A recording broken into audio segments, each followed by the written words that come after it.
Uncle, মারলে কাকে বলতে হয়?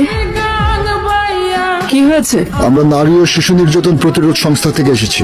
আমরা জানতে পেরেছি আপনার মেয়ে আপনার হাতে নির্যাতিত।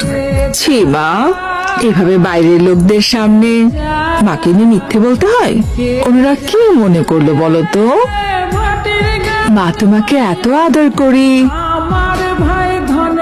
খাবারে অনিয়ম করলে এরকম হয়, এরকম লাল লাল হয়ে যায়।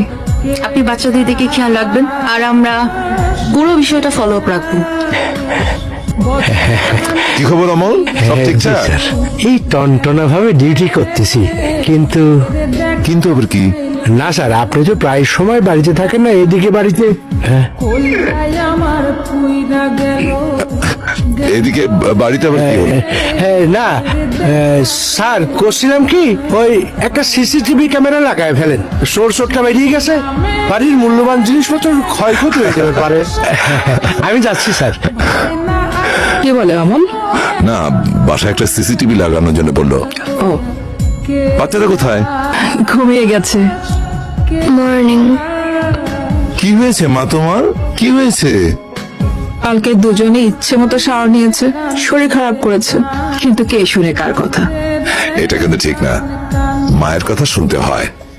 আবার আবার বলি, আর ইউ ওকে? না মানে, কালকে বাচ্চাদের বাড়িতে যাওয়ার পর থেকে কেমন যেন অস্থির লাগছে। ওই মহিলা মিথ্যে বলেছে, উনি বাচ্চাদেরকে টর্চার করেন। তুমি শিওর? অবশ্যই। শোনো, বাচ্চারা মিথ্যে বলে কিন্তু গুছিয়ে মিথ্যে বলতে পারে না। তুমি এই পেশায় নতুন, তাই তোমার এসব বুঝতে একটু সময় লাগবে। আমার অনেক ব্যথা লাগে। কিন্তু তোমার মা তো অন্য কথা বললো। উনি আমার মা না। বাড়ির সামনে? মানে তোমাদের বাড়ির সামনে? আঙ্কেল, আমি কি কোনো ভুল করেছি? মোটেও না। তোমার জায়গায় আমি হলে আমিও অভিযোগ করতাম। তুমি কি আসবে না আমাদের বাড়িতে? আমার খুব ভয় হয় ওখানে থাকতে। দেখো, আমি একটা জব করি, এটা আমার চাকরি।